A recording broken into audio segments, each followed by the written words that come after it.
आपको उत्तर प्रदेश से लिए चलेंगे, जहां पर सियासत भरपूर हो रही है। एक लूट के बाद हुए एनकाउंटर को लेकर अखिलेश यादव, राहुल गांधी, यूपी की सरकार, पुलिस, एसटीएफ से सवाल पूछते हैं और मायावती ये कहती हैं कि सब चोर चोर मौसेरे भाई हैं। मामला दरअसल सुल्तानपुर में 1.5 करोड़ की लूट का है। पिछले हफ्ते 5 तारीख को एनकाउंटर में मंगेश यादव की मौत हो गई थी और समाजवादी पार्टी के बाद आज कांग्रेस के यूपी प्रमुख अजय राय मंगेश यादव के घर पहुंचे। सवाल एसटीएफ की डिप्टी एसपी डीके शाही को लेकर उठाए जा रहे हैं। विपक्ष आरोप लगा रहा है कि एसटीएफ उत्तर प्रदेश में असली अपराधियों को पकड़ने की जगह जाति देखकर एनकाउंटर करने लगी और तब जवाब उत्तर प्रदेश के मुख्यमंत्री ने दिया है। जो डकैत पुलिस मुठभेड़ में मारा गया,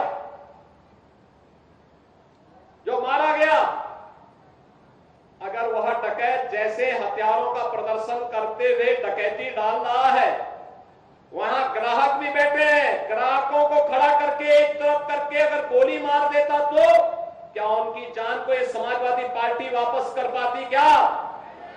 कर पाती क्या? और वो किसी भी जाति के हो सकते थे।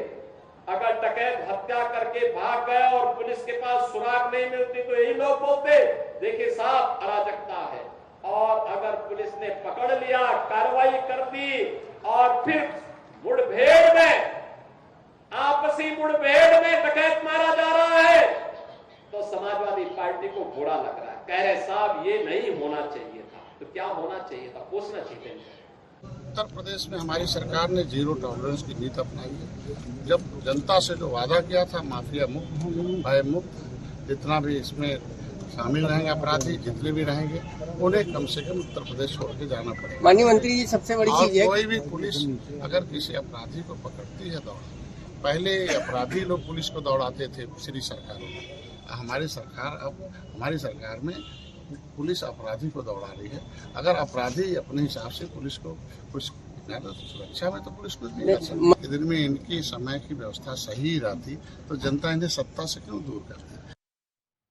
तो सुल्तानपुर में जहां मंगेश यादव का घर है वहां आज तक के संवाददाता पहुंचे हैं। मंगेश यादव का परिवार यह कह रहा है कि 28 अगस्त की जिस लूट की वारदात में शामिल होने का आरोप लगाकर एनकाउंटर एसटीएफ ने किया, उस वारदात के वक्त मंगेश बहन के स्कूल में मौजूद था, वो फीस भराने गया था।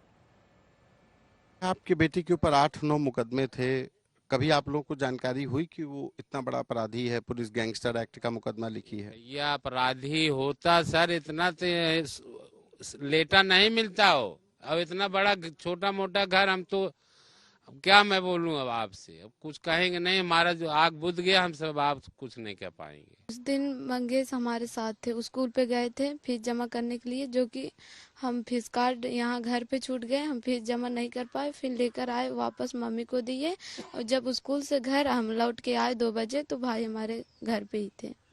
ये कब की बात है? ये 28 तारीख को।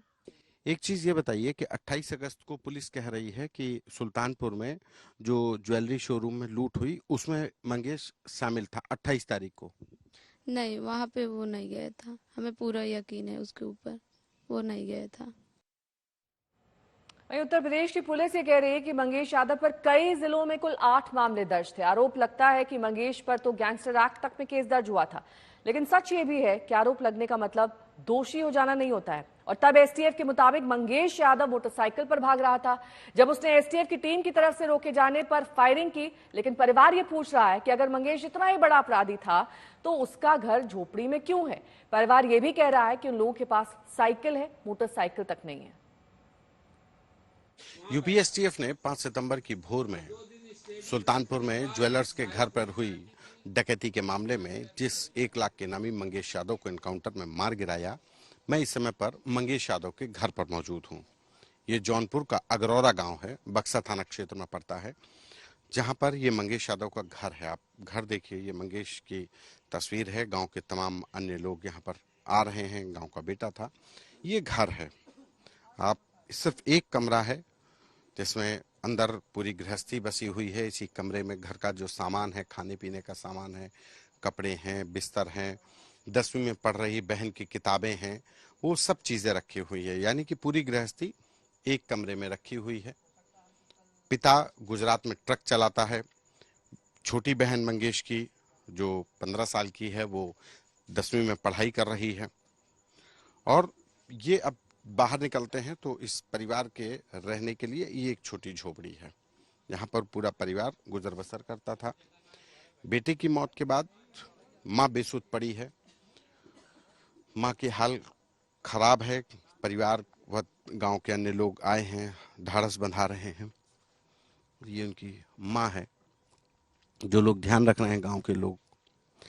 अहम बात कि इस पूरे एनकाउंटर के दौरान जो यूपी एसटीएफ के द्वारा एफआईआर दर्ज कराई गई, उसमें कई चीजें ऐसी थी जो चौंकाने वाली थी, जिसमें कहा गया कि आरोपी के पास से, मंगेश यादव के पास से तमाम ब्रांडेड हेलीफाइजर और तमाम बड़ी कंपनियों के कपड़े मिले हैं। अमेरिकन टूरिस्टर का बैग मिला है, 4 किलो चांदी मिली थी। तो सवाल इस बात का जरूर के घर वाले उठा रहे हैं, मंगेश को गांव वालों का कहना है कि जब वो करोड़ों की डकैती डाल रहा था, इतना बड़ा लुटेरा था, तो फिर आखिर परिवार झोपड़ी में क्यों रह रहा था।